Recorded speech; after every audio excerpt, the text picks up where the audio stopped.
another really intriguing score here. You have some great ideas here, Panos, and I think that I'm seeing a lot of imagination at play, a lot of exuberance, a lot of you just really throw yourself at the material, and there's a lot of excitement, and my job now is going to be to show you how you could make that a reality. All right, so you've made a good start here, and as you might know if you've been watching these longer level evaluations, I am now going to give you some extended evaluations with an eye towards preparing your score for a to be performed. Right? It's many of the evaluations I've given up to now have been rather general, and just kind of helping out the best I can, and making suggestions and observations and so on. However, I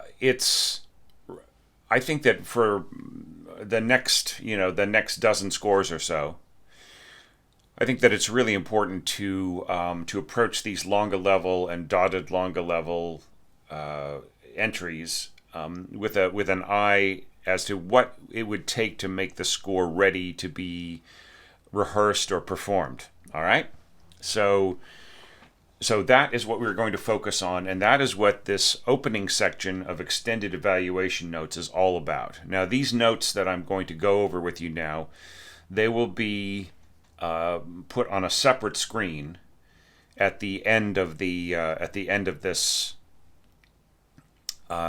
video, which is going to probably be about an hour and a half, maybe a little bit more.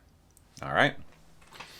So these are general observations, just kind of holistically. Then there will be a few that go bar by bar that are just, once again, that mention things that sort of address things that are have general issues for your orchestration. And then I will go back over and just go everything bar by bar from the beginning. Okay. All right, so that is the plan. Okay, so let's start off with the very first thing, and that is that perhaps you didn't read my my evaluation guidelines, Panos, but I really prefer that my entries for these orchestration challenges be submitted in a transposed form. Okay. So that means clarinets transposing, right? So this would be like, if the key of the piece is in F, the B flat clarinets would be showing a key signature of G, right, of 1 sharp. Right? And I'll mention there's a real problem with the horns, and I'll mention that in a minute. Okay. So it really only affects horns and clarinets. But all the same, I really prefer to see things presented as they would be in a standard concert score, right? Okay, now, all right, now let's talk about the horns. Okay, now you have chosen to score things in bass clef, just I guess for your own, your own familiarity and so on. Now, if this were a transposing score, there would be no need for the bass clef at all, right? Because this low note of F here would be written middle C, right? So why would we need a bass clef for middle C? Here this E would be B, right? This C right here would be G below the staff, right? Now let's flick through this score. All right? It doesn't seem to me that you really score anything lower than that C, right? Here are some more C's. Right? Yeah, so pretty much C is your C below middle C. Sounding C below middle C is your lowest note, as far as I can see. Yeah. Okay. So C below middle C, like I said before, is written G below middle C in F transposition. So there are no need for any bass clefs whatsoever. All right. Now here's another thing. Let's say that you were saying to yourself, "Oh yeah, Thomas, but like, I talked to my conductor, and he really wants the score to be in concert pitch, in C, just the way that you've got it here. Okay, if that is true, then once again, there is absolutely no need for you to have so much bass clef, right? In fact, I would say it would be better for you to have ledger lines hanging below the treble staff than to have ledger lines going above the bass staff. I want you to go watch my video that I released a few months ago called Horn, Bass Clef, Do's and Don'ts. Okay? So, like, let's say that you decided to transpose this part and, like, you turned on the transposition function in your application, which I believe is Dorico, judging by the fact that you have X note heads on your cymbals, which we'll talk about in a minute. So let's say that you turn on that function. In Sibelius, it'll leave things in bass clef. I'm not so sure about Dorico, but yeah. But, you would have to go through and get rid of all of your bass clefs, right? No bass clefs. You don't need them for any pitches that you are writing. You could go all the way to sounding G at the bottom of the staff, which is a low D low D below treble staff. That still is perfectly fine. Okay, in a C score, or in a transposed score. I'm sorry, I apologize. Okay, now so that is something, because when you look at this, it just really all of these notes above the bass staff, it just really is counterintuitive to the way that people like to read their horn parts, even when they're in C, right? I mean, why? I mean, who wants to read this? Honestly. Okay, so here we see a low G. So this G here, as I said before, would be I think I said D. This would actually be an F. I apologize. So this would be sorry.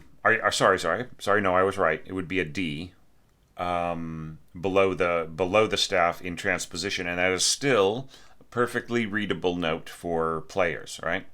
Okay, well, but here we're in concert pitch. So look, just conductors don't want to read this. All right, they don't want to read this kind of thing. And even if they did, what would be the purpose? What would be the purpose of having these notes above bass staff when they're perfectly readable in treble staff, right? And I would say the same for this, right?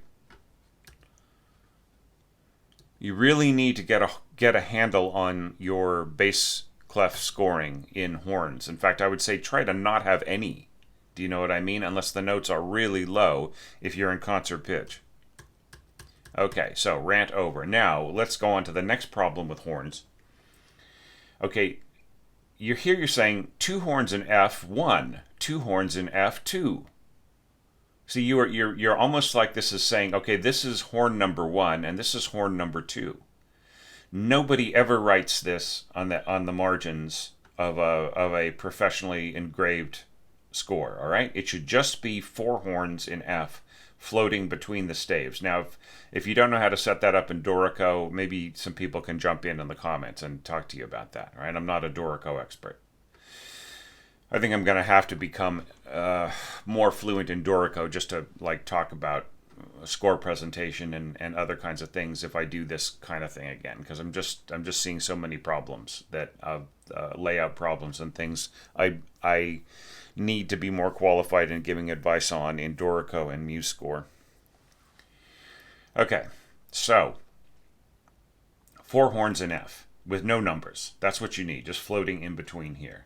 Okay, because the conductor will assume that horns 1 and 2 are up here and horns 3 and 4 are down here, and they will assume that you know about how to score the pitch order in chords and things like that. Okay. All right. Now let's talk about some other stuff. Here you have a lot of shifts of tempo, right? Here you got quarter note equals 29, then you go to allegretto 112. So I feel that these tempo changes are just they're part of the the natural score, right? So like allegretto is your standard tempo. Now here you slow down a little bit. Okay, I feel it's a little slow, don't you think? Down to 96. What if you went down to 104, right? Just a little slower rather than very slow. Okay, well, see, that's all right, but then, like, I actually felt that there was a bit of a of an accelerando here that wasn't marked in the score. Right, and then these ritardandos you could barely even hear. Right? Did you notice that they just like they didn't however you had things set up, you just didn't the mock-up didn't really have enough time to really make this have any kind of significance to the tempo. Right, and here at 108, why is this slower? Right, and then that and then everything is quite we don't and then diminuendo, then we get to allegretto here, and just like all of these shifts of tempo are really distracting. I feel like there's a thing you got to understand, Panos, and that is that every piece has its own sense of momentum, and it's especially true in Beethoven, right? When Beethoven checks the momentum of the flow of his notes, of his tempos, they are they are definitely for dramatic effect and also to help underline certain kinds of structure that he's got in his form, right? But here I feel that the drama is overtaking the structure, right? That there are parts of the structure that need to continue to flow, and they're being checked a lot. They're being kind of pulled back a lot. All right. Now, a lot of slurs are left out. There's a lot of very very barren kinds of phrasing and so on, which is going to end up with very very choppy. This is all going to be down up down up down up down up down up down up down up down. Yeah yeah yeah yeah yeah yeah yeah yeah yeah yeah yeah yeah. Rather than da da da da, right? Then sometimes you put them in. But then, like other times, like when we get further along here, like we see these long, long, long slurs that like really don't make any sense at all in terms of of like the actual, like, well, here for the winds, it's not bad, but like for the strings, I mean, here you're asking the cellists to play this entire thing under one bow, right? And then here, you're having your viola players play all of these notes at a stretch, right? Just like one long thing. And while it's not impossible for them to play this, they are going to perceive these long slurs that kind of don't really have they don't really have a lot of logic to them in terms of bowing. They are going to perceive them as phrase marks. Anytime you guys listen to me out there, anytime you just slap a big old phrase mark over a line of notes, especially in strings, you are giving up your power as an orchestrator, okay? And it's getting to the point where it's starting to, I don't know, anger me a little. And it's not that I'm mad at you for not being competent in this. That's not it at all. I just get really aggravated at seeing people give that up so easily, right? Or not realize that this is something that they can absolutely make a difference with. This can be one of the strongest parts of their craft. This can be a point at which they can exercise, their imagination and their ingenuity and their sense of nuance and everything else, right? Like, let's look at this. For instance, this really just has like no logic to it, right? Here it's ta ta ta. You know what I mean? It's just like there's no shape to this. What if these were slurs that were under each beam group? Ta ta ta ta ta ta ta ta ta ta. That means that the players have the ultimate amount of control over the color and the nuance and any place where the conductor wants to lead them. Or you could do every 2 beats, right? Ta ta ta ta ta, and that also is very logical. That makes a bit of a smoother sound. It's there's a little less nuance involved, but it's not considerable. But then here, like ta ta ta ta ta ta ta ta ta ta ta ta ta ta ta, we've got situations where you've got one set of players playing staccato, ta ta ta ta ta ta ta ta ta ta ta ta ta, and you got the other players going yeah yeah, and I do not feel that is an organized, coherent sound. If you were trying to sound like Beethoven, go back and find me a place in Beethoven where he does this all the time, right? Where he has slurs in one part, and it's being doubled by another instrument. The other instrument is all like tongued or all separately articulated in bows and stuff.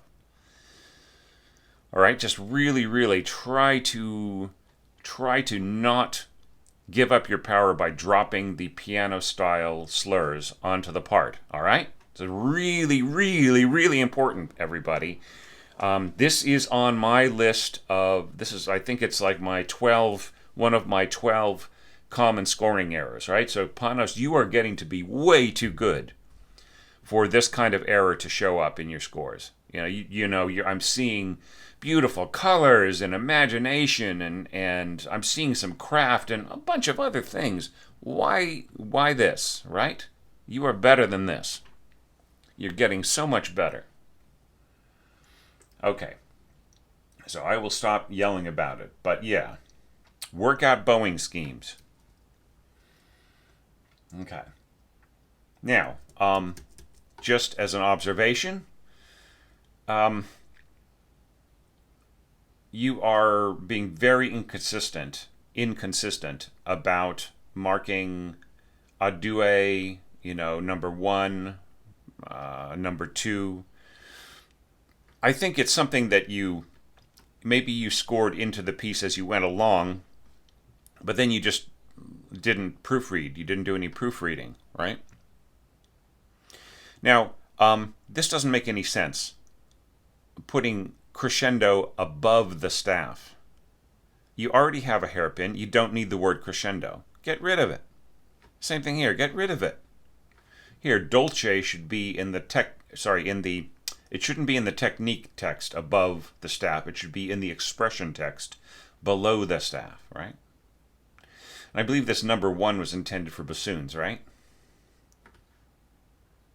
And the same thing here.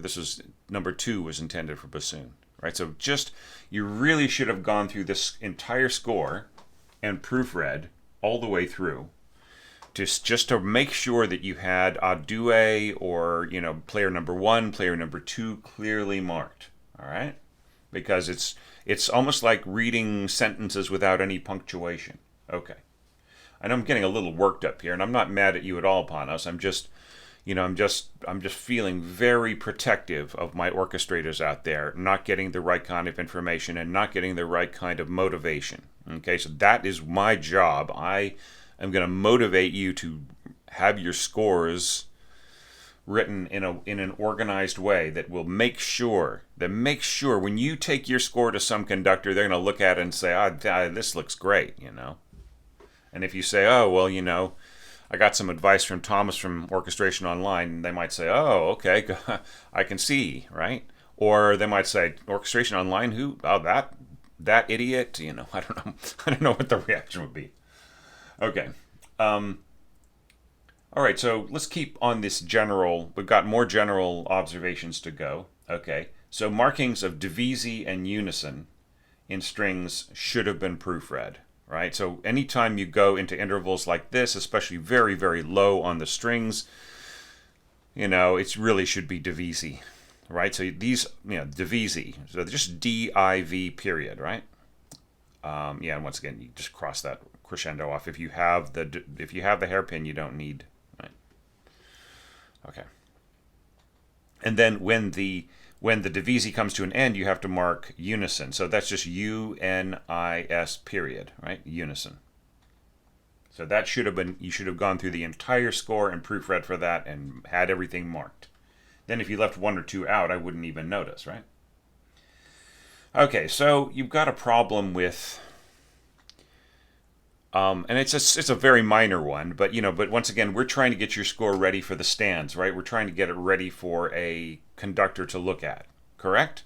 So you've got a problem with leaving in rests and leaving out rests, right? So for instance, here we should have had a second voice rest for the second part here. So like this would have been, if you're not going to mark that this is number one, then you could also put a rest below here, right?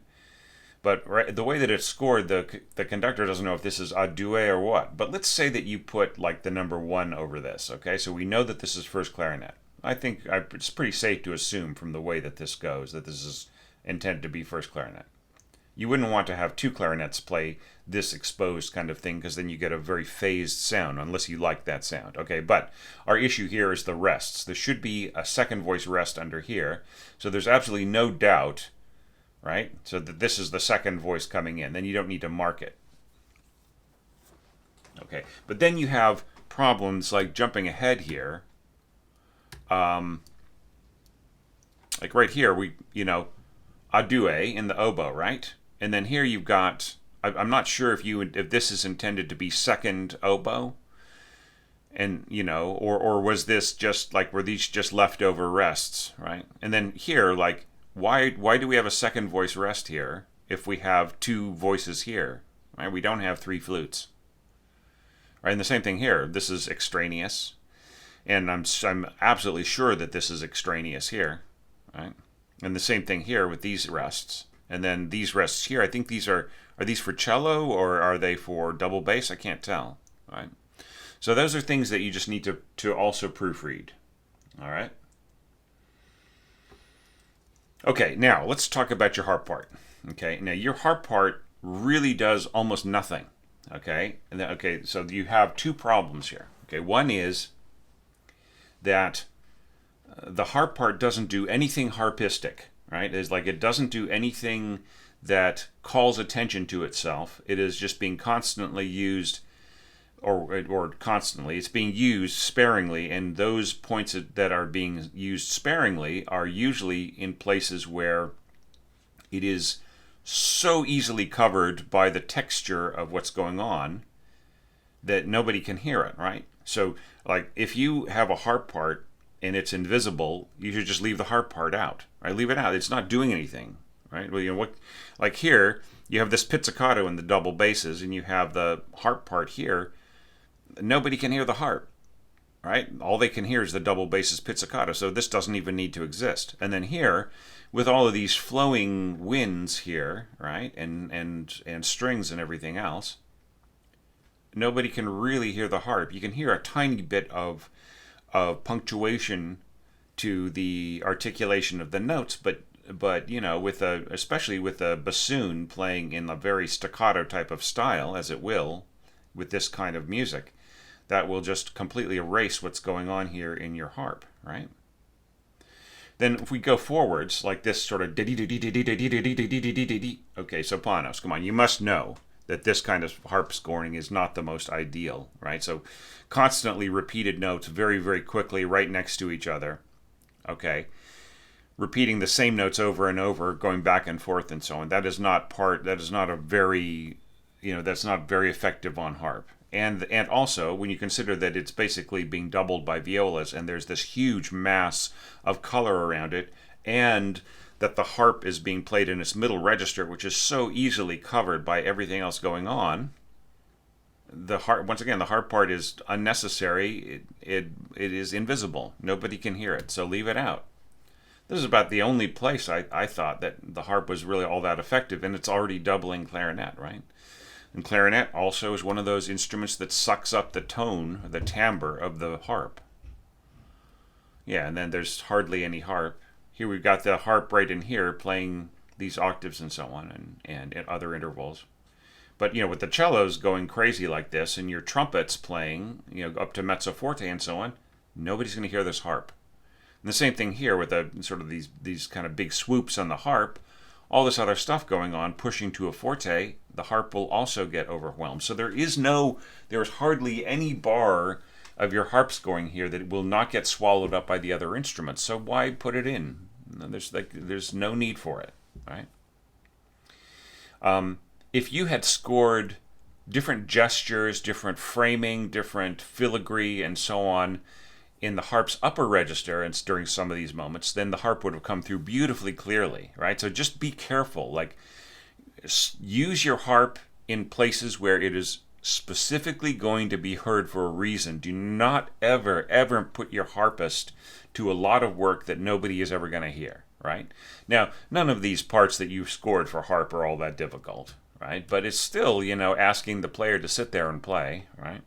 Like here, for instance, you've got forte strings and forte harp playing exactly the same note. So at the most, you will hear a little teeny bit of punctuation at the beginning of the bowed notes, right? But you're really not going to hear the harp for its own sake. So what's the fun in that? Just leave out the harp, okay? Unless you're really going to do something special with it, where it can really be heard. If you had lightened this texture considerably so that the harp part could be heard, for instance, that would be great. What's adue mean? It shows to me that this was just a copy-paste, right? So get rid of copy-paste artifacts. Okay? All right. All right, so now let's talk about heavy brass, okay? Now here you throw in alto trombone, tenor trombone, bass trombone. Okay, so these are 3 instruments, right? Okay, now I'm just going to say that, like, there are places where you bring them in, sort of like towards the end of like a big growing passage. I think you could have brought them in a little earlier. Okay. But then there are other moments in this piece where you have a huge push and there's like no brass, no timpani, or no lower heavy brass, no timpani, no nothing, right? But then you use soft heavy brass afterwards. Why aren't there any heavy brass here, but there's heavy brass here? I don't understand.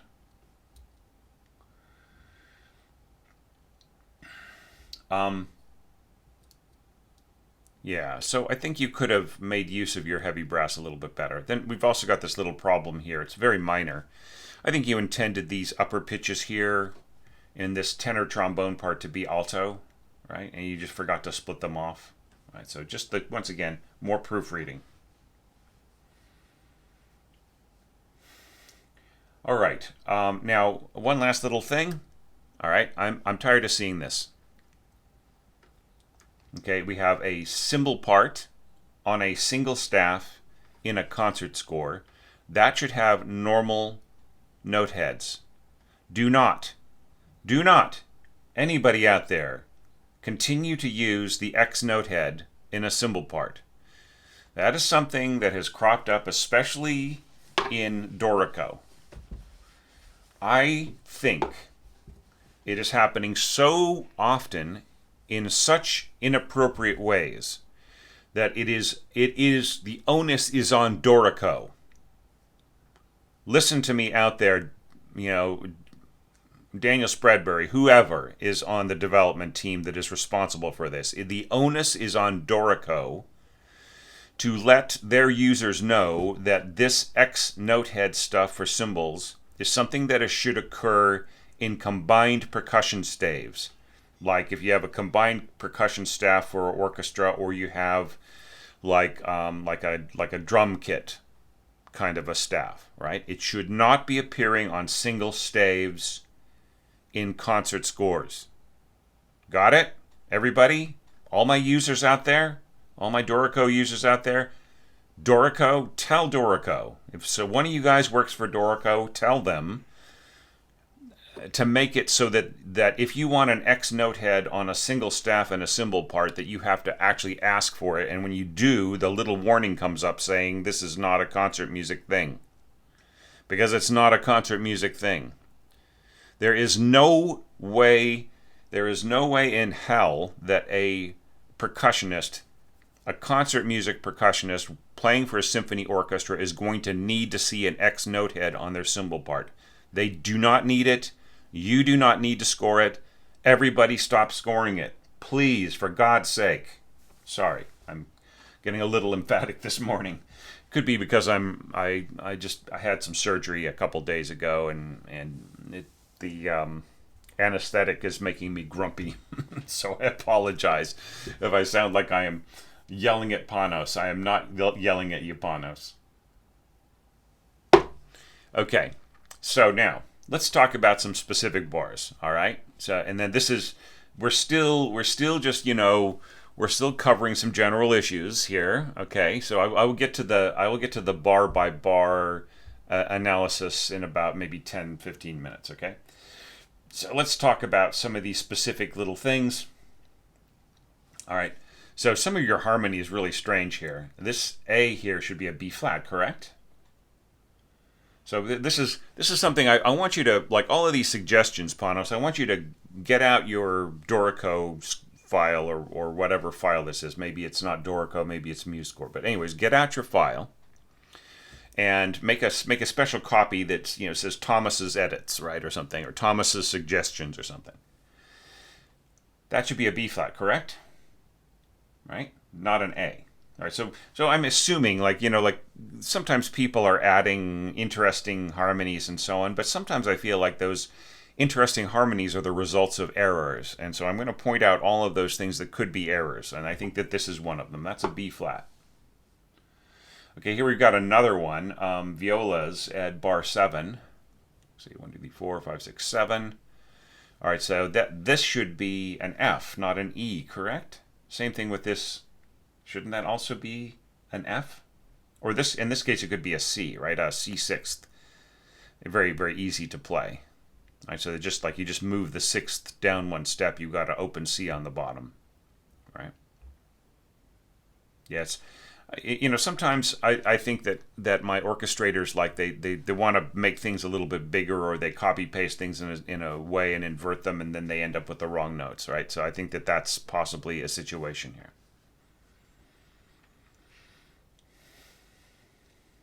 Okay. So here, what happened to the piano part here? Did you really intend to not have any kind of harmonic setup here to the things that follows? It really feels rather naked here. Was that intentional?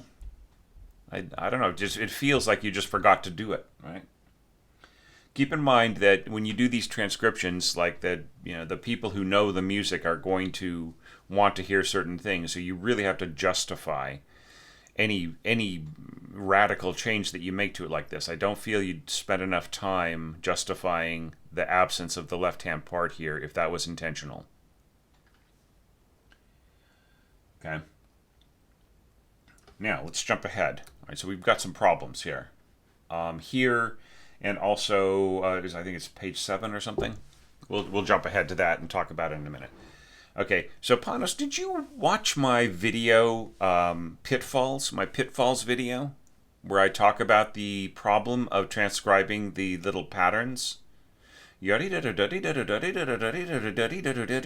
you remember how I talked about how it would be very, very difficult for players to continue playing that, like the very spread out nature of the pattern? It would be hard on string players, like it, for a long period of time, and also on wind players to keep up their breath and everything else.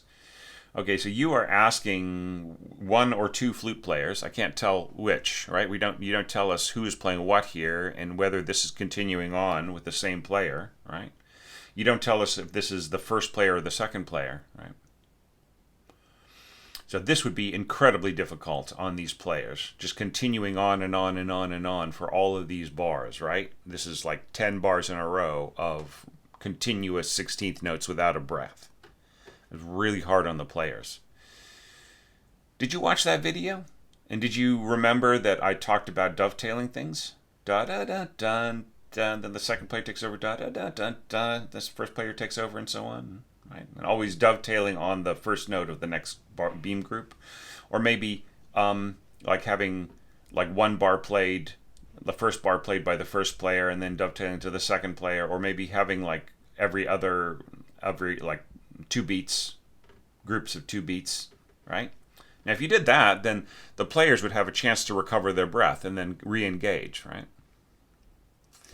So I would say like pretty much only like these last three bars, I would say have everybody playing together without a breath would be fine. So if everybody had a chance to recover their breath all the way up to here, and I'm including the clarinets in this, by the way, which you don't tell me either which clarinetist is this? Is this number one, number two? Who is this?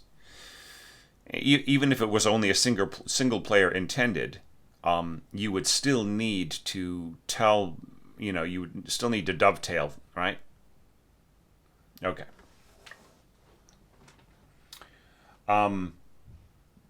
Yeah. So this is problematic. Okay, but it can so easily be solved if you do the dovetailing trick that I recommended. Right now, let's jump ahead.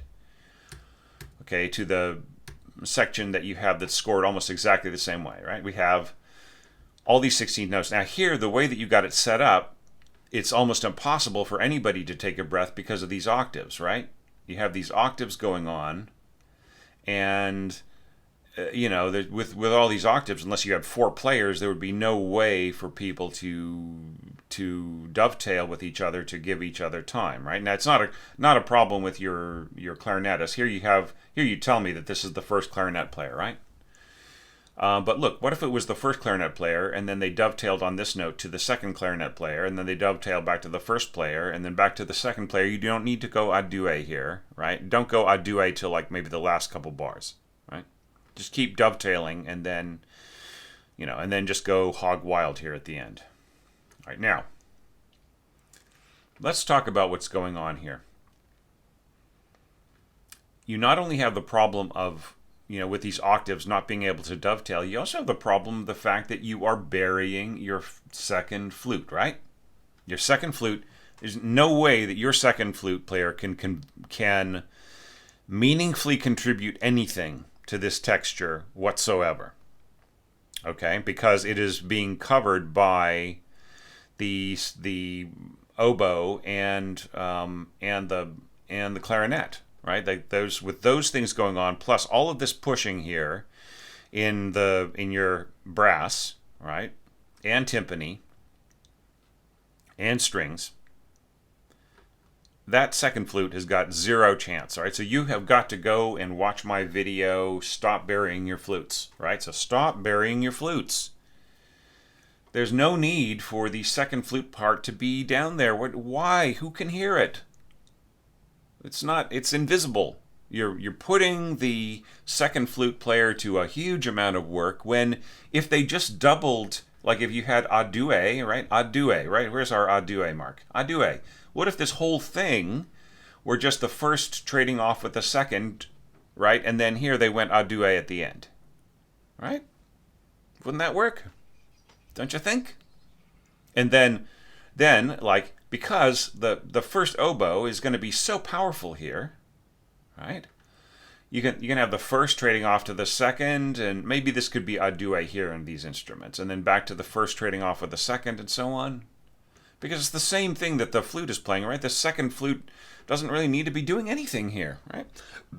And if you've got your clarinet and your oboe doubled, that's enough of intensity of tone weight. There's just no need for a flute on that part at all. Right, and so like we just have the oboe and the clarinet doubling each other here, trading off with the first players trading off with the second players in both staves, right? Then you don't need the octaves in your oboe part either, and that also allows the players to take a breath. Okay, so yeah, so alternate your players in long continuous passages like this. It's just really hard on them to maintain that. You're just really using up their chops. You're using up their breath, right? It's not a good thing. All right, so now let's jump back to our little procession of things. Okay, so here your dovetailing could be vastly simplified, right? So here you're attempting to have a kind of a very natural handoff between the timbres, right? But really, it would be much, much easier to just dovetail on this note. Like, have your oboe part end here, get rid of all these notes, and then just effortlessly go to the clarinet part. And then here, you could end your clarinet part here or on this F, right? And either get rid of this or get rid of this, right? One or the other. Now we run into another problem here, all right? And that is, this is the same problem that we had in that page way ahead, and that is just like this continuous stream of 16th notes, and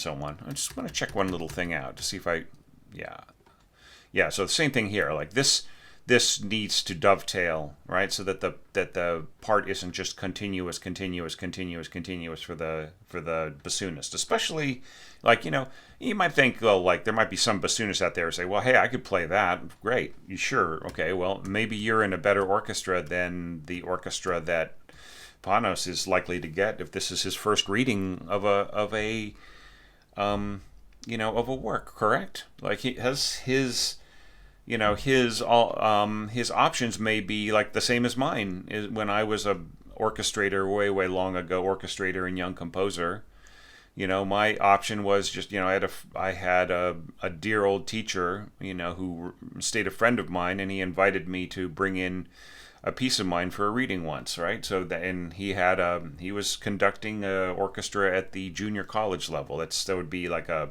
preparatory university for people in the Commonwealth, right? So it was that, I know that the bassoonists there couldn't handle this, right?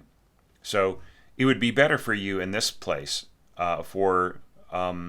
let's say you had your first clarinetist come in here and play this, then your second clarinetist play this part above, right, and just completely take over all this stuff. This actually goes quite high. It's not, it's nothing that a good bassoonist can't handle, but it's just, it's this, you don't double it in your strings, so it's going to be extremely exposed, right? So you're going to need a good player on that. This could stay in clarinets dovetailing with each other. This could stay in bassoons dovetailing with each other. And then right here, as they rush down, this could go to octaves in the bassoons, and that way you get your octave in the clarinets here and so on. All right? So, once again, like, don't give up your power here by just dropping phrasing marks onto string parts, right? You work out the bowing that you want and the sound that you want from those strings. Don't leave it up to them, even though they're smarter than you. You need to develop your craft, right? Okay. All right. So, So now going on, I'm getting off track with a lot of things here.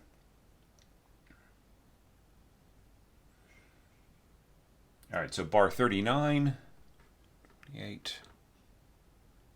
All right. So right here, shouldn't this be the same thing as this right here?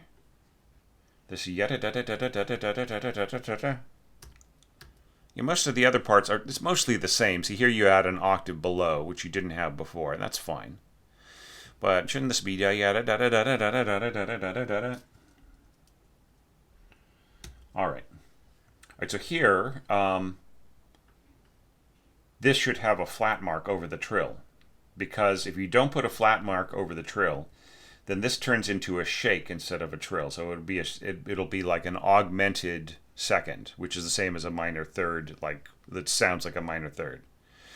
All right, so you have D flat, which is is 3 semitones away from an E natural, right? Here in second violins. Did I say violins? Second violins. So this should have just a little flat sign over the trill. Sometimes they have a flat sign after the trill, right?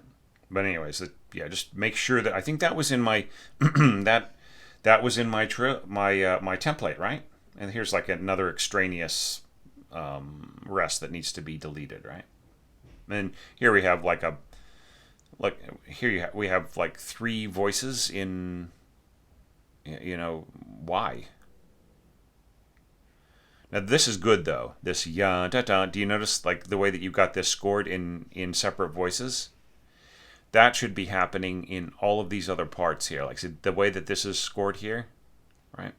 That should be happening there as well. Okay, but then here you go to just without the two separate voices, and that's wrong, right? Just because you did it right here doesn't mean everybody else for the rest of the piece is going to know what to do. So this should be the lower player playing this, and this should be the upper player, and don't go to a triad. Give this other part to, say, maybe like your cellos or something, right? But just have this lower note being a second voice of the full quarter note, right? And that should be in every one of these parts. All right. So, speaking of which, there are all of these extraneous clef signs. Right? Why do you need a bass clef sign here? Why do you need a treble clef sign here? Right? Why do you need one here? What's going on here? What are all these extraneous clef marks doing? Okay, and then then you have this really, really long stretch in second violin. Why is it in second violin? Da da da da da da da da da da da da da. Maybe you want that more delicate sound, slightly more delicate sound. But wow, you were asking the second violinists to play for a long period of time, and once again, if you are working with like a semi-pro amateur kind of group, then you are really putting a big burden on those players who might not be up to snuff with the first. Like, give these long stretches like this to the first. Don't worry, they can play subtly, they can play softly. Just mark how you want them to play, and they are going to be fine. Okay. Yeah. So try not to do this. Right. Try to make it more interactive, if so, or I don't know. Okay. So now, once again, crescendo poco a poco, right? Get rid of this because you already have that marked in this hairpin. And even if you did insist on having it, it should be below the staff, right? Not above it. Right? Things that go above the staff are like a due, right? Why do we have diminuendo above the staff? That should be below the staff, right? I don't understand why. How did that happen? What did Dorico do that? When you dropped it over into Dorico. This is one of the reasons why I need to get more fluent in Dorico. Yeah. Okay. All right. So just a few more little things. So here, this is a long time to go a due in your oboes. So you have to think, here you have this kind of subtle, it's very subtle and sweet and so on. Then suddenly you're adding a due oboes. So suddenly it is thick and intense. A due oboes, especially with this kind of fast playing, is almost like a trumpet, right? Just a single player is fine, right? A single oboe player, right? What if you just have a single oboe player play up to here, first plays up to here, second plays up to there, back to first, back to second, and then maybe a due at the end, right? Okay. And then also, I would have your crescendo be I would have it be uniform in your parts, right? Rather than starting here and then suddenly, and then everybody coming in softly and so on.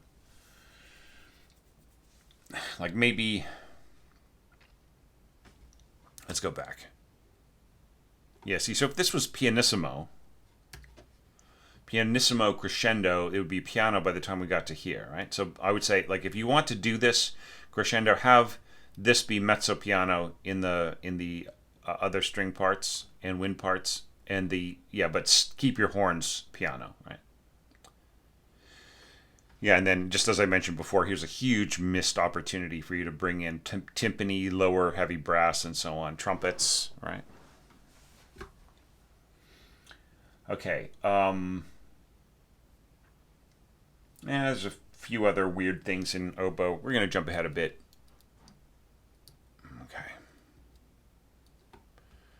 All right.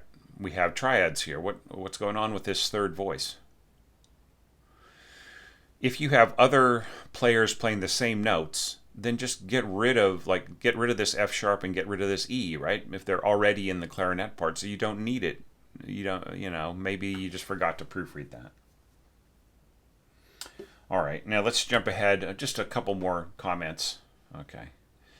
So, here we have like another example of just a, piano type slur dropped into a string part, right? Which is kind of more of a meaningless kind of a thing, right? So, look, I mean, if we have divisi here, and then we have three parts divisi in the violas, I don't see anything that justifies that timbral color.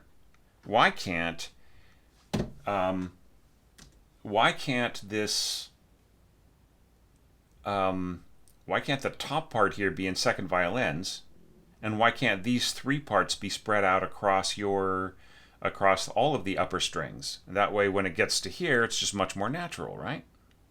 Right? Why not? Then, yeah, and then here, one last little thing. Don't put slurs over unmeasured tremolo parts, right? Right, so this is another thing that just sort of almost feels like you just dropped the, just boom, just dropped the slur onto something that didn't need it, right? So you gotta proofread things a little bit better here, Panos. Okay, all right. Okay, so now let's jump back to the beginning, and now we're gonna go bar by bar. Wow, that was quite a bit of time, 45 minutes. But that, we took care of a bunch of issues at the beginning, a bunch of general issues at the beginning, and a few specific things that I think will really help you focus on your scoring a little bit better. So I think that this might go a little bit faster, okay? So now we're going to go through this section by section, starting with section A here. I like this slower tempo. I think that works great. I wish that more people had gone down to 32, 30, 29, 28. Right? Did I go to 40? I can't remember. But anyways, slower is the way to go. All right, and then you have this little roll here in the timpani.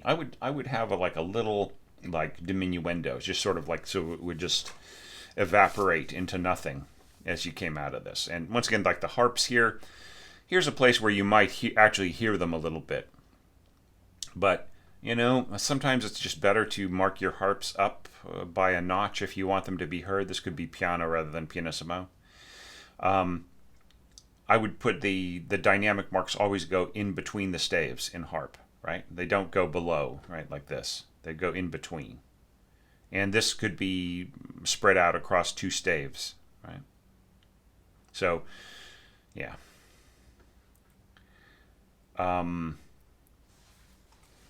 And there's zero reason for you to have different dynamics here. I think everybody could be piano, right? I mean, the most that I would say that you possibly would need here would be maybe pianissimo and your horns. I mean, I see what you're doing here, pianissimo with the lower horns. But there's no need for this part to be a due at all. And there's no need for this part right here to be in the lower horns, right?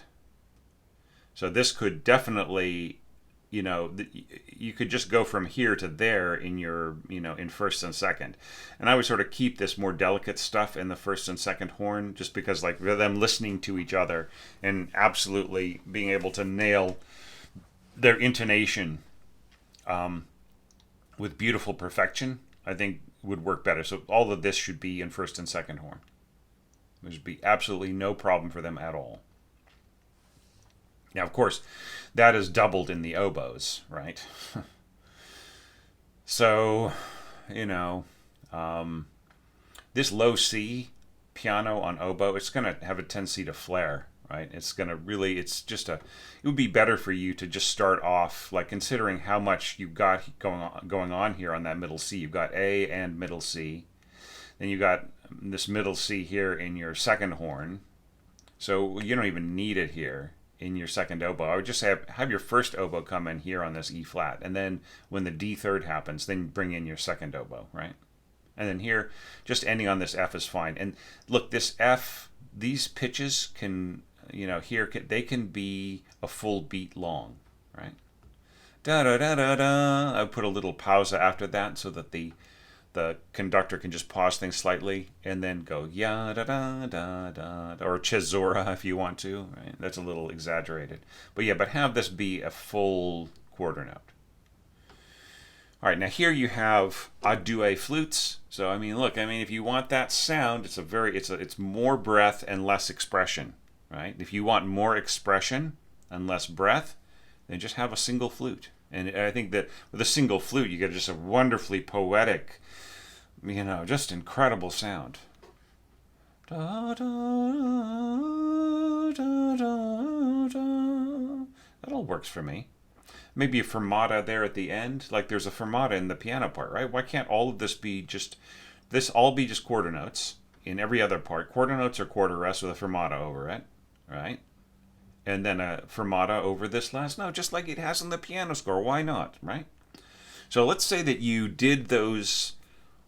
made those changes like I suggested. You put a slur over this, like a slur over this and a slur over this, right? And you change those notes that note I recommended here, changes to a B flat. Then I would say that would tick the box here of this setting the mood effectively, right? And also, there's no need to leave out the adagio cantabile marking here. Adagio cantabile, quarter note equals 29, right? Okay. Then I would say that would be well orchestrated, right? So add all these suggestions to your substitute score, whatever, your edit score, right? Okay. And then dolce, this dolce mark goes down here, like I mentioned before. This should have the number 1, right, for the first player. You don't need to mark solo here. I really love this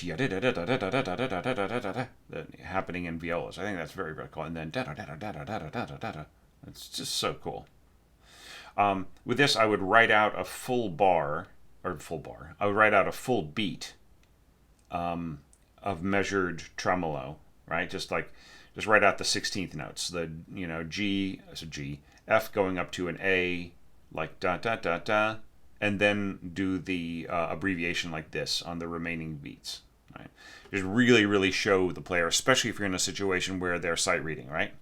Because players might look at this and think, oh, he means unmeasured tremolo here, because they've been burned so many times by people who didn't know what they were doing, and that they will just assume that you didn't know what you were doing, and they will throw in a flutter there instead of da da da da da da da da. Right? So really, really write it out. Just absolutely make sure, write out the first beat, and then you can abbreviate the rest. That is my procedure. Okay. So I don't know why there are no slurs here. Right? There's no slurs. Why? This is a place where the phrase mark that is in the piano part would work beautifully on the winds, at least. And could go all the way to this B flat here, ta, or you get a little bit more emphasis on the downbeat by going ta ta ta. And then when in your clarinet, I meant to say, and then when oboes come in, tom, it just could be one big beautiful slur here. All right. So you add those slurs, and I will say that this melody started with elegance, and that there was a natural transition to octaves here. Right. So I feel that works good. I think that these low C's are pretty low. In fact, I think since the lower part of these octaves already occur in the clarinets in a beautifully controlled way, you don't even need the lower line here in your oboes at all, right? Just have a single oboe here, right? And then you'll get exactly the same sound, right? Except that you won't have this slightly honky sound down here with your second oboe, right? Of course, adding the low, slightly uncomfortably low oboe part to the beautifully tempered Chalumeau register clarinet part, one will tend to cancel out the other a little bit, but that still means that there will be extra weight on that middle line, right? So if you want that extra weight, then you leave it the way that it is. But if you want things to be a little bit more tempered, and a little less obvious, I would say just take away the second oboe line there, and I think you're fine. It's just a much more balanced. This is very cool right in here. And this could also be slurred. Da, da, do. I would say, if you're going to slur this, go ta, ta, ta. Yeah. And this, here you could, if you just really want the bassoonist to really be staccato here, this one should be down here. Then you could mark one bar of staccato and then just let them assume it from that point on, right? So, like that, and once again, like the harp just does almost nothing here, accomplishes almost nothing. Right? And this is interesting. See, here's another reason for you to write out a single beat of measured tremolo, because here you have the unmeasured tremolo in your violin two part, and you might fool you might fool the conductor into thinking, right, that is that this is intended to be unmeasured because this is unmeasured, right? Now, I don't see why this lower part here in the violas couldn't be dropped onto the cellos, right? Why not? Right? And then you have both of these sections, both of these groups of strings playing much more directly and less split apart, right? Okay, so with those changes, I would say that would be expanding without clogging up, and there would be a natural transition to octaves, right? And you don't need the harp. Okay, now it's going on. So does this contrast with the theme? It does, because like so far your theme has been horns going to flutes, which is a beautiful idea, clarinet, going to oboe on top. So now suddenly you have first violins, kind of speaking with, much more directness. Right, so I think that works great. Here I would make the horns pianissimo, okay? And then everybody else could go on.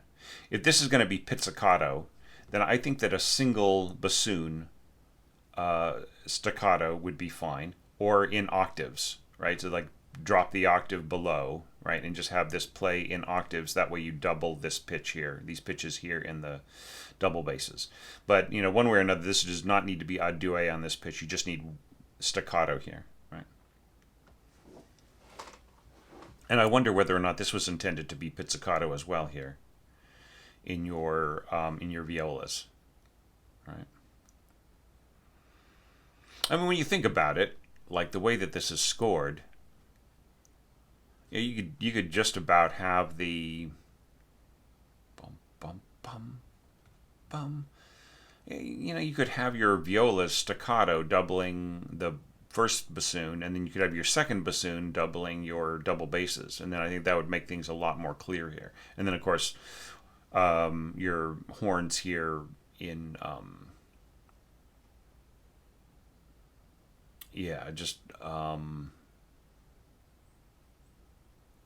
playing this softly. I think I'm saying the wrong. Did I say bassoons here? This is obviously first horn or a duet horns. It's just a single horn is necessary here, and I think I would rather have this be played by your second horn, right? And then this could be third and fourth. That's perfectly fine. Yeah. Okay. So with those changes, I think that you could say that this would be a nice contrast, and things would work out pretty good, and you have nice harmonic support and everything else. All right, so one little thing here, though, is jumping ahead. Here you have leggermente something, right? Right. Yeah, that needs to be in here, okay? Beethoven wrote the word leggermente for a reason, so it should be in the other parts, okay? You don't need to mark arco here in these parts unless this was pizzicato and you forgot to write it in, okay? But yeah, leggermente, means to be agile, right? To be charmingly virtuosic. There's no need for your cellos to be pianissimo, right? Just have everybody be piano except for the horns, right? Have them be pianissimo. All right, and then once again, you left out the the you left out the left hand here, maybe on purpose, maybe you just totally oopsed it or something. I don't know. That's a question that I have in my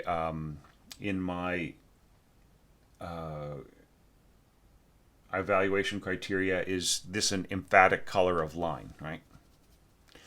So you do a sort of intensifying approach here, and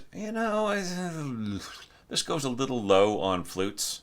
I would say if these were a duet clarinets crescendo, right? And you said how much you're going to crescendo, right?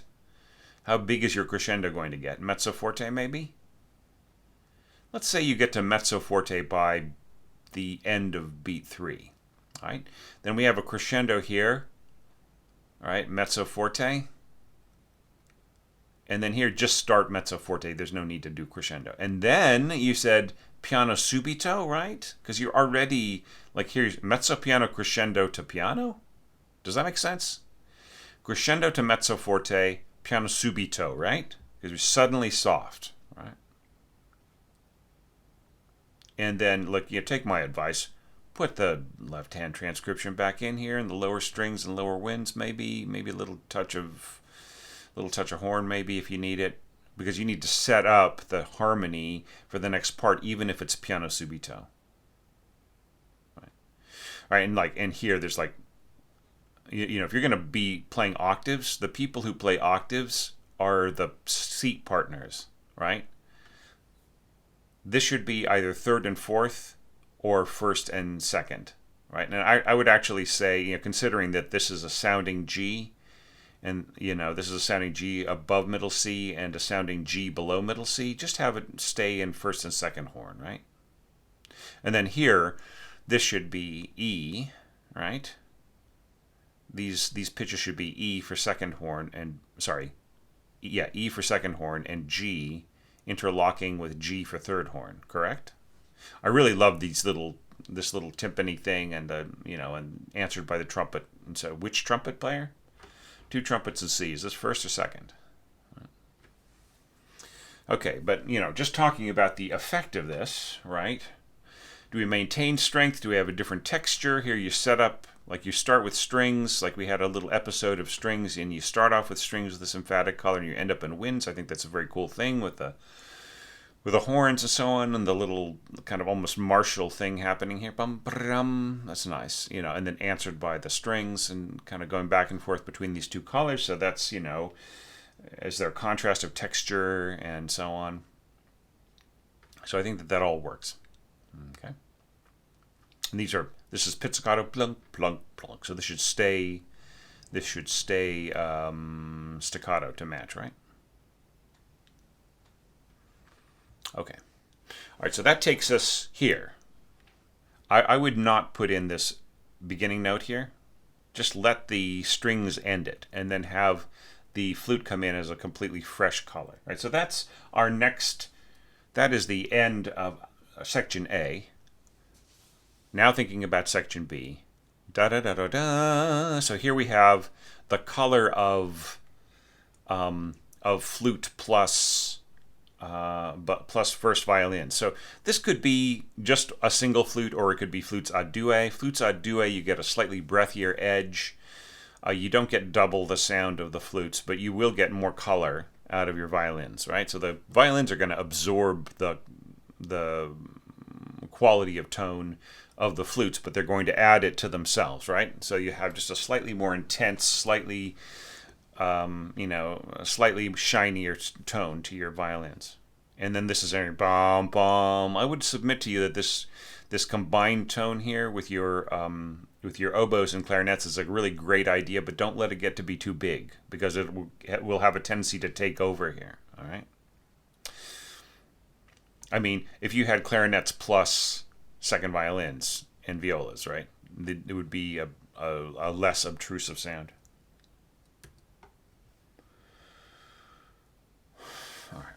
Now, I notice here you have a tie in this G, this lower G, and then the top note B moves down to A. All right, so this is a point where you want to have separate voices, okay? You want to have the G with the stems pointing down because they tie, and you want to have a B with a B going to the A on the upper voice, whether that slurs or not. I would make it slur, right? So that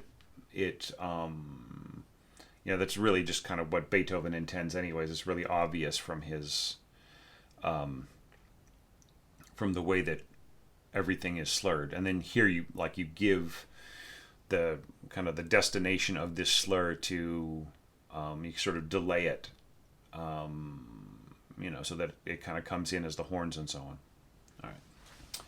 All right, and then I've already talked to you about like the problematic way that you've scored this right in here. Now this is all fine here. This is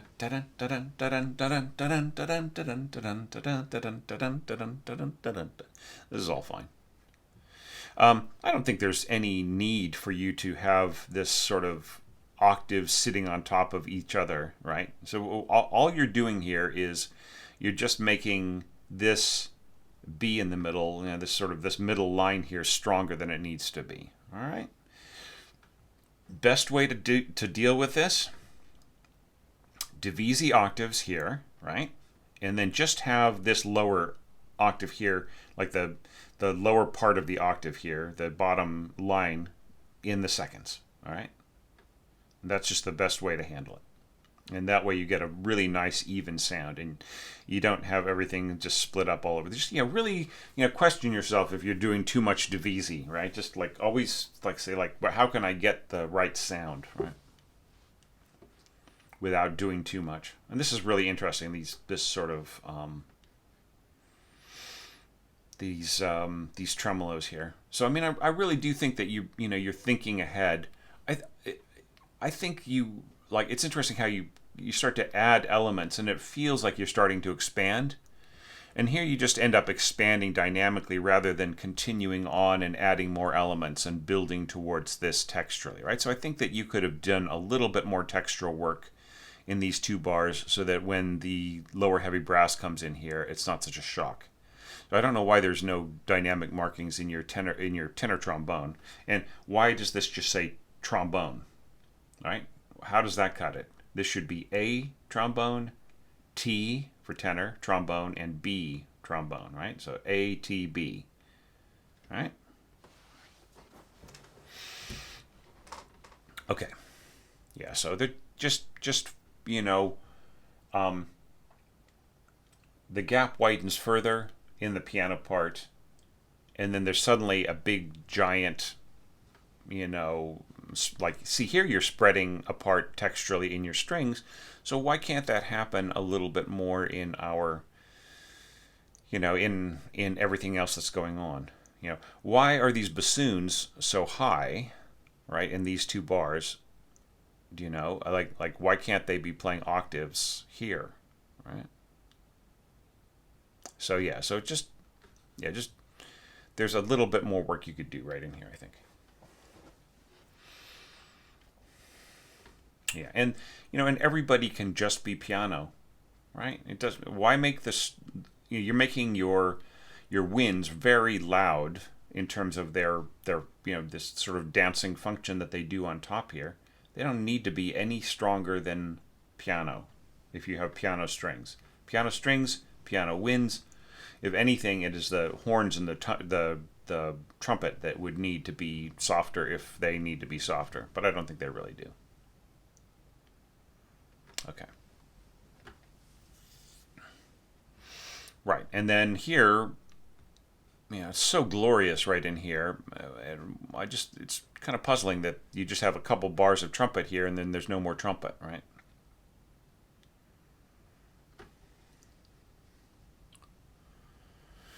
Okay.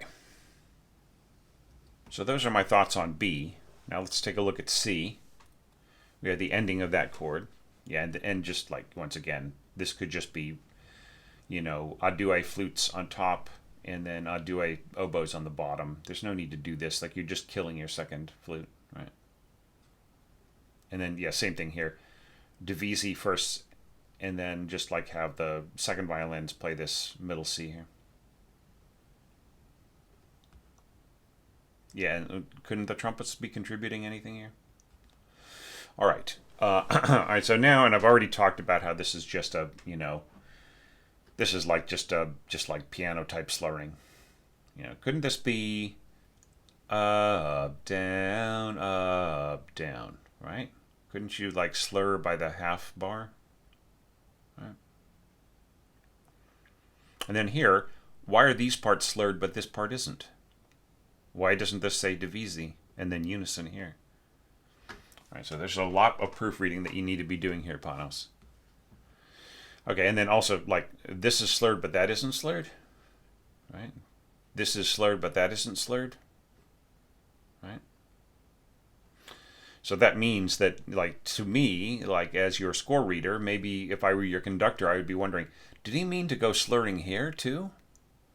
Maybe I should tell my clarinet player to slur here, and then we get to the rehearsal.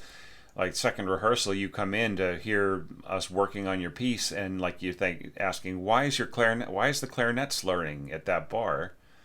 5 bars after C, and say, well, I thought that you left the slurs out, so I put them back in, right? And that's on you because you didn't proofread your slurs, right?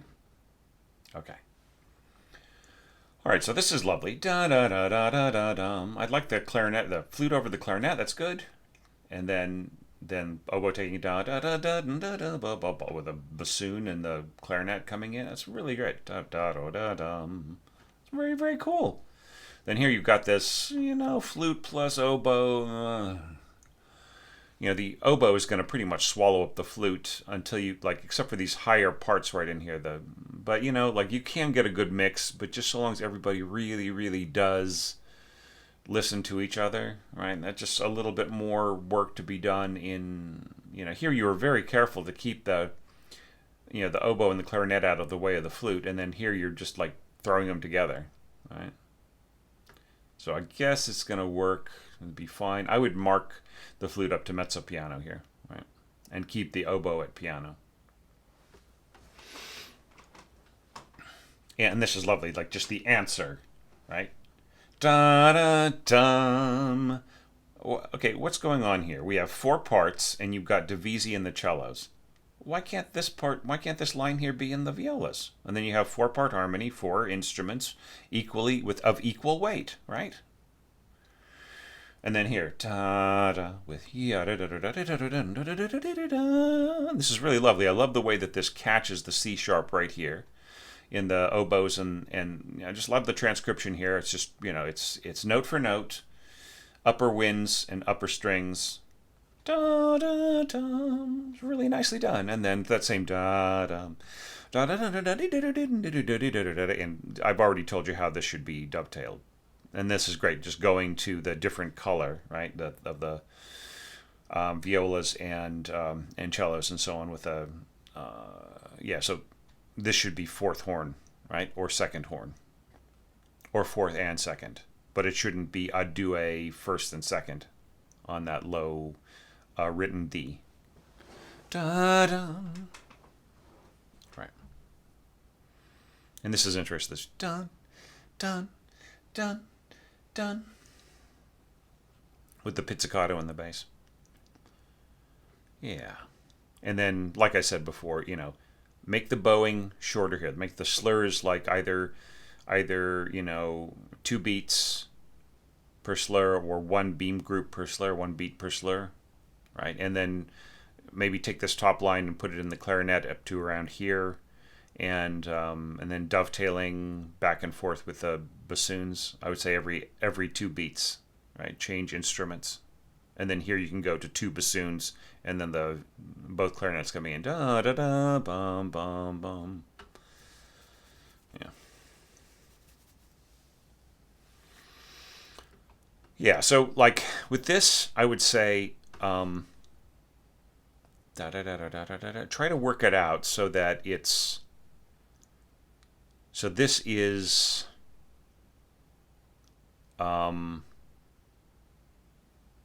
So that this would be the 2nd player, right here. And then the 1st comes in here on the top, right? and that way the first can just, like, I always feel that this would be better off as the second player, just with the way everything is organized. But anyway, that's something for you to work out.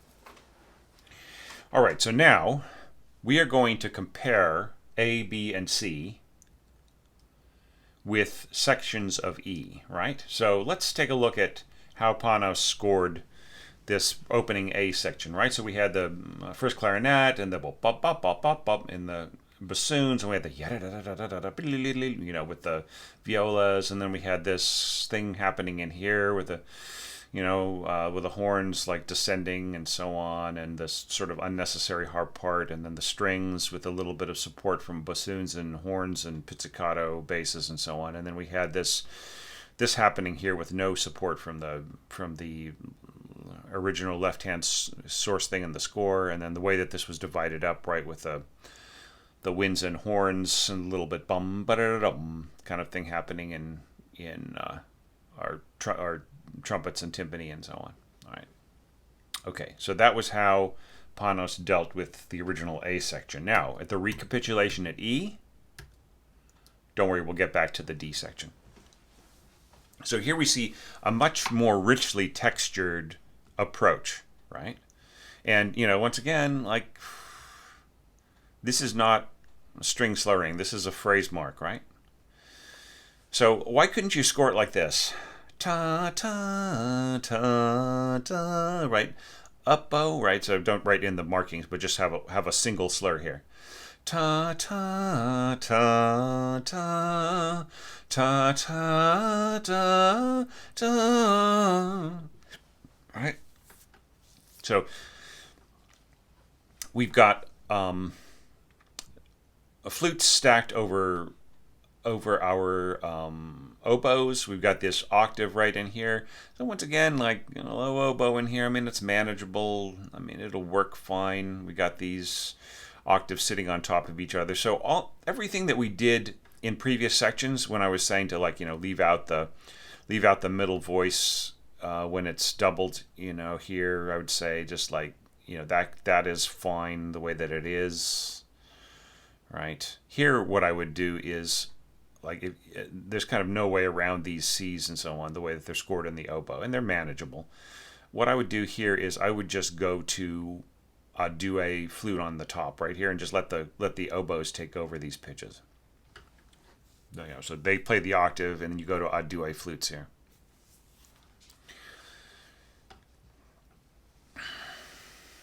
Yeah, and then we have just like this lovely, these repeated notes right in here. I think that that's really a cool idea. We've got the cello, da da da da da da da da, and it just, like, once again, it just feels really unclear the way you have just like, that's another, like, here's another problem with just dropping piano slurs onto things, Panos, and that is, like, you sort of drive the conductor crazy. Like, if he knows that this is an orchestration from the piano score, right? Like, then they might be thinking, well, maybe this is intended to be slurred as well, and, like, Panos just forgot to put it in, and should I ask the players to put in the slur and whatever, and so on. Do you see what I mean? It's like,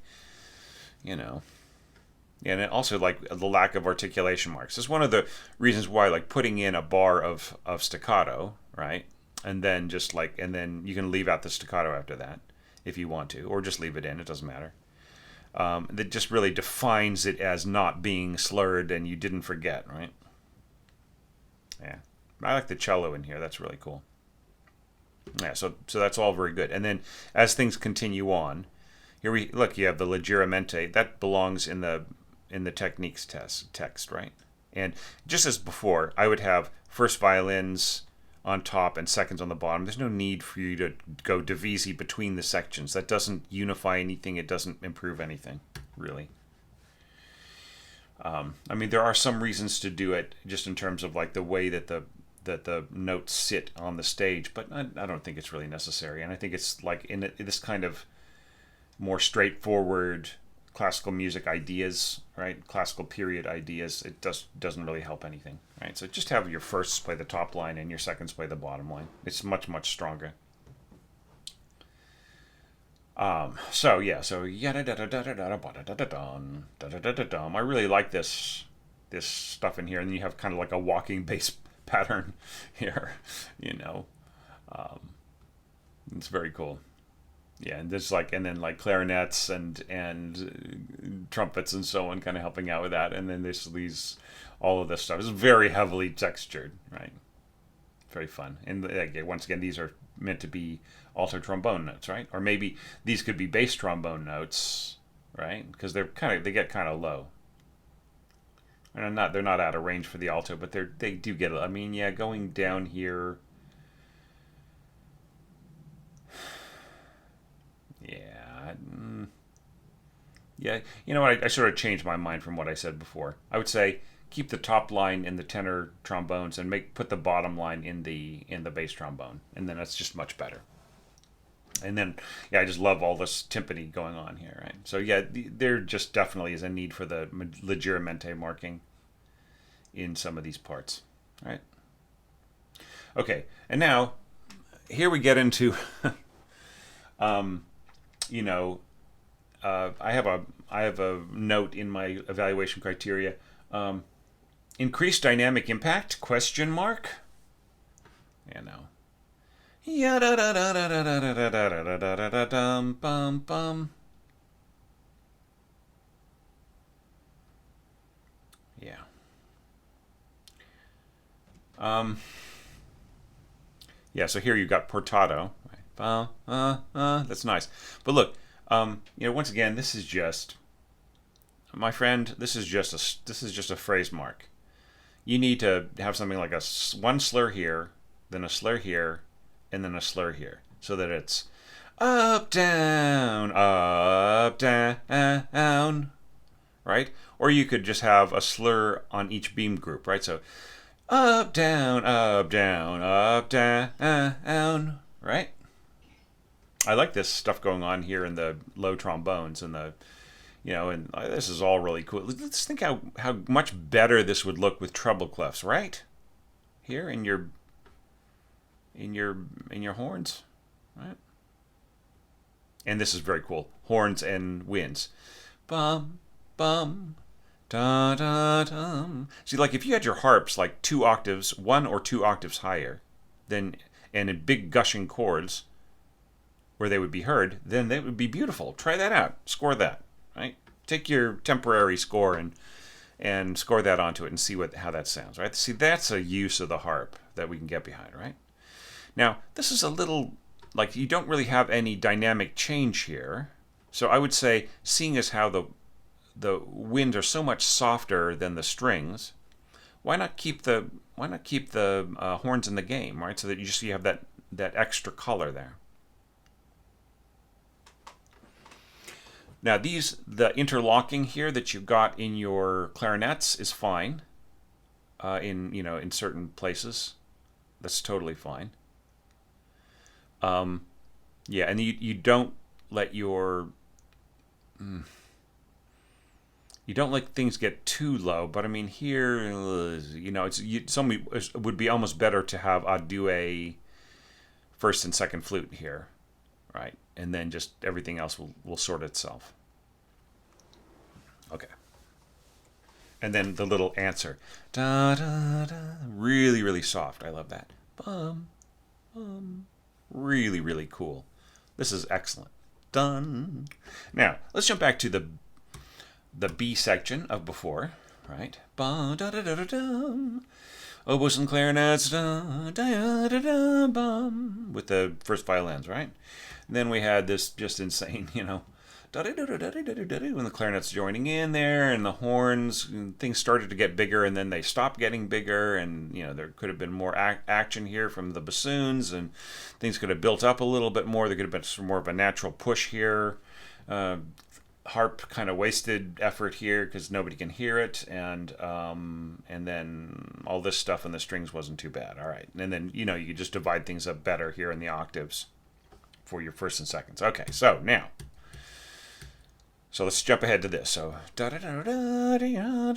so just a fresh. I think this is a really beautiful fresh color. Just a single flute with first and second violins. This could actually be spread between the violins, right?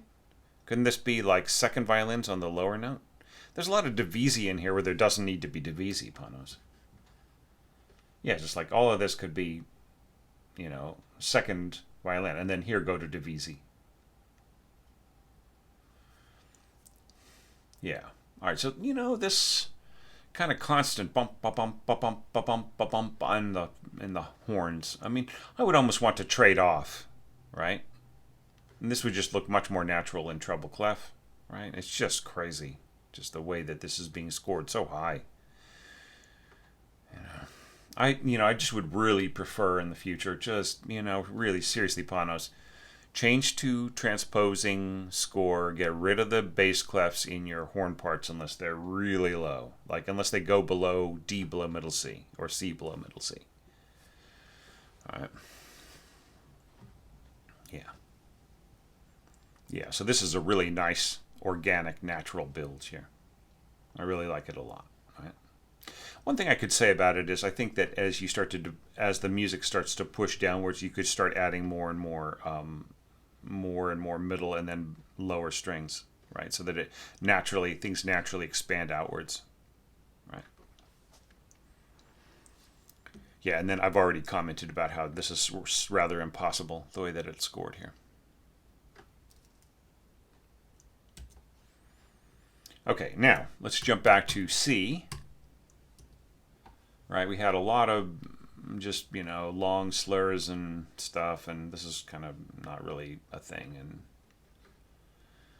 yeah, and then the answer here by strings, and then clarinet tootling up to here, and this really nice unison scoring here, and with this texture, and kind of going down here into the basement, and so on, the pizzicato and the horns and so on. All right, so now, how was this done in the E section? All right, so, and yeah, once again, look, that's not a thing, right? You would be better off slurring by the half bar, right? So ta ta ta ta, right? And the same thing here, ta. So you really want this to be down, up, down, up, down, up, or do you want it just to be ta ta, right? Yeah, and same thing here, slur, slur, and then just make your slurs shorter, please. Learn more about string scoring. Now this is great. So you do the opposite, right? You have, wind texture answering, and then strings. I would have this pitch here doubled in just like that one single note here, doubled right there, and then just repair the harmony here. What's going on here with these triads in your oboes, right? And then this is great. Shouldn't this slur? Da da, right?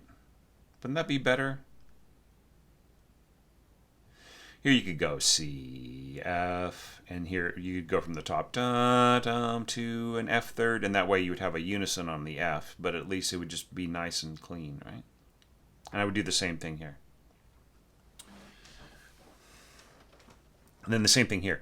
This needs to resolve. You can't just throw in a dominant there and then not, like here you think, oh well, I got the resolution on this F, but no, you don't have it in the textural pizzicato, right? Bum bum. Right. Now, do you really want this to all be all just separate bows? Okay, if you do, that's fine. You could mark détaché here, just like in that way the player will sort of bounce on the middle part of the bow, and it'll be very, very clean and regular. Okay, and this is just, dun dun dun, bum ba bum. I almost feel like you could have developed this a little bit, like going forwards. Da da dun dun dun, right? Instead of just da da dun. Clarinets in octaves, trumpets in octaves. Okay, violas in octaves. That's a nice combination. Da da da da da da da da da. Yeah. Yeah, and just I've already talked about this should be divisi. Really should be divisi over violas in seconds, and then not divisi, sorry. You should expand it over violas and seconds and then add this line as the firsts, right? And then the firsts are naturally engaged and they can just go straight to this part right here, right? Yeah, and then, yeah. Yeah, and this is kind of cool. The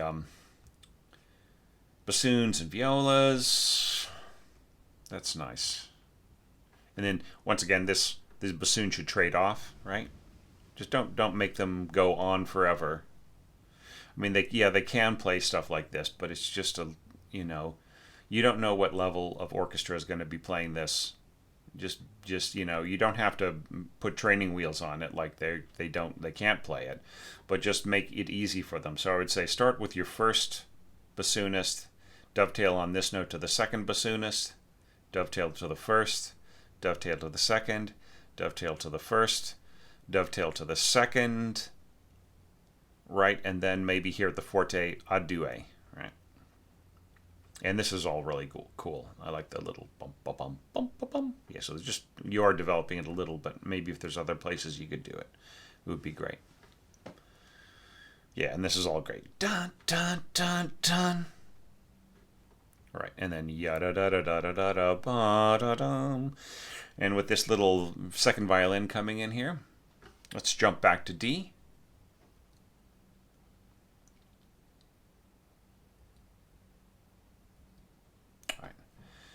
Right, da da da da da da. So I notice here in the D, like once again, you are just leaving out the accompaniment.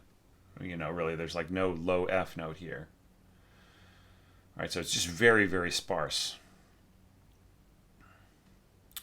Da da da da da da da. So like, I mean, Panos. I'm not going to ask you the Dvorak question. Are you in love with your second flute player? Are you in love with your first? Are you in love with your second violinist? Couldn't this just be the first violins, right? And then these notes in here, like these three C's, and then this F right in here, this could be like for second violins, right? You wouldn't have to do any divisi at all, right? And you could do a little bit more harmonic filling in. And da da da dum. Bum, bum. All right, where's the B flat that goes here?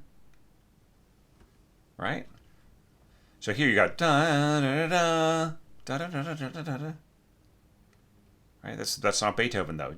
Beethoven is da da da da da. You might want to put the little end to the slur to the trill. Da da da da. Just put two little grace notes in there. Da da da da. Bum bum. Yeah, so just maybe that was left out carelessly. I don't know. And then kill this little rest in here. That doesn't belong there. Da da da da da. Bum bum da da dum bum bum bum bum bum bum. Now this could be, if you wanted to, you could make this mezzo forte pushing forwards, so that it sets up this kind of this is more of a sort of a fit of passion, right? So I feel that this could be much more orchestrated here, right? Right, and that way you could really get the you could get just the biggest dramatic cliff to drop off of, right? This should be piano subito, I think. And same thing here. The way this is scored, the violas are going to play this forte, right? They don't need to. And then I've already talked about the way that this is right, dun dun, like the quarter note in the second voice. And then the dotted rhythm in the first voice, right? This is all great, but then you don't do it anywhere else, right? Why? Oh, you do it here, right? Like this doesn't make any sense. Like you would always have to have a second voice in this, because like, is this a due? These single notes, right?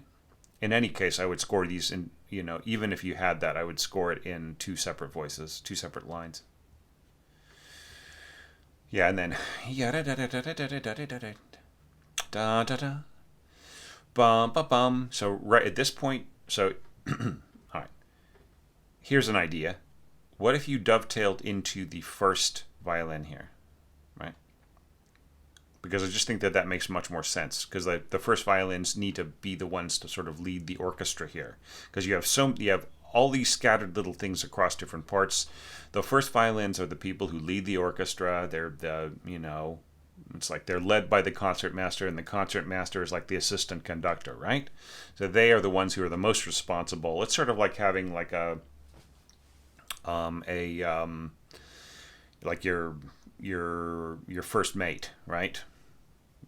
Number one on Star Trek: The Next Generation, right? So that's that's your number one section, right? So it's better to give this to the seconds. That is not their function to be leading the orchestra, right? They can do it, but it's not the most opportune thing, and especially if you are working with a kind of a community level orchestra, maybe students, maybe semi-pro. It's better to have the first players, right? So just I would say, dovetail on this F to the firsts. Right, and then this all happens naturally. Then I would say add the seconds in, here maybe, and then just everything else mounting and getting bigger and so on. Yeah, and I think that you could have way bigger of a build here.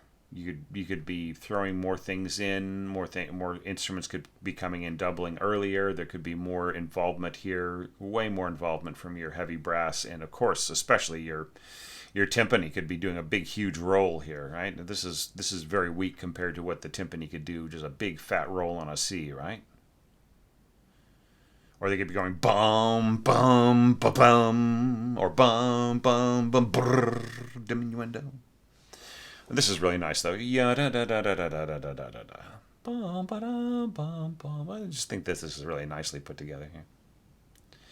All right, so those are my comments on your piece, Panos. So we ended up. I think this is going to end up being around 100 minutes or so, counting like the opening part. So yeah, I just don't take any of my critiques or me getting a little hot under the collar, me getting a little annoyed at certain things that I'm seeing a lot that are caused by by the way that notation apps are put together, or by the kind of the sloppy way that some orchestration education materials pass on information. If I have gotten annoyed at that and gotten a little sounded a little over the top, it's just really just because I'm seeing it too much, and it's nothing against you, Panos. It's just my passion for wanting to absolutely make sure that these kinds of easy mistakes, these easy misconceptions, these silly little things like allowing a single line cymbal part to have an X note head on it. I mean, come on, what century are we in? Really seriously, Dorico, you shouldn't even allow that as an option, or you should make your users work for it, right? It should not be a default. Anyway, so all that stuff aside, I just want to say that I thought you did a really great job here. I thought you had a wonderful imagination. I thought you had a lovely sense of poise, and I thought that you had like a, you are still working on your proportions, but I can see the building of a really great sense of taste and a sense of organization here, of ideas that's very compelling, right? So I have critiqued the heck out of this score, and that is because I want you to be the orchestrator I know you can be, Panos. I think that you have got a lot of talent and a lot of great instincts, right? So that has been my motivation in getting a little tough with this score, and just really, really wanting you to get everything as brilliant as you can. So just like I said, just add a lot of my suggestions that you feel might be useful to that little temporary score, and then check it out, listen to the playback, look at the organization on the page, see if you agree with me, right? And if you don't, that's fine too. I am just a coach here. I am not your instructor. I am not your professor. I'm not responsible for making sure that you graduate from a university or anything like that. I'm just a guy out here on the internet who, does this for a living and is telling you what I would do to make this score work professionally, right? So I think you've got some powerful ideas here and a really great personality as an orchestrator. So let's see where you go from here. I mean, I would love to see another one of your scores and another one of these orchestration challenges. But as I have said in other videos, I just don't know when I'm going to be able to do this again, right?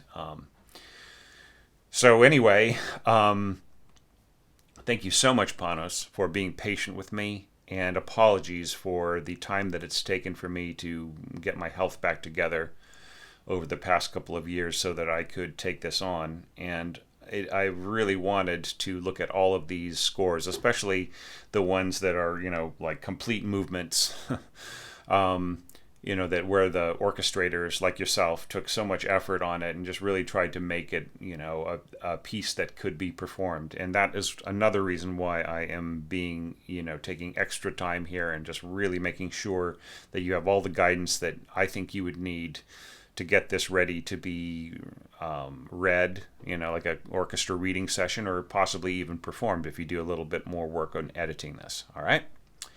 So thanks again, and thanks everybody who has stuck with me this far. And you know what to do.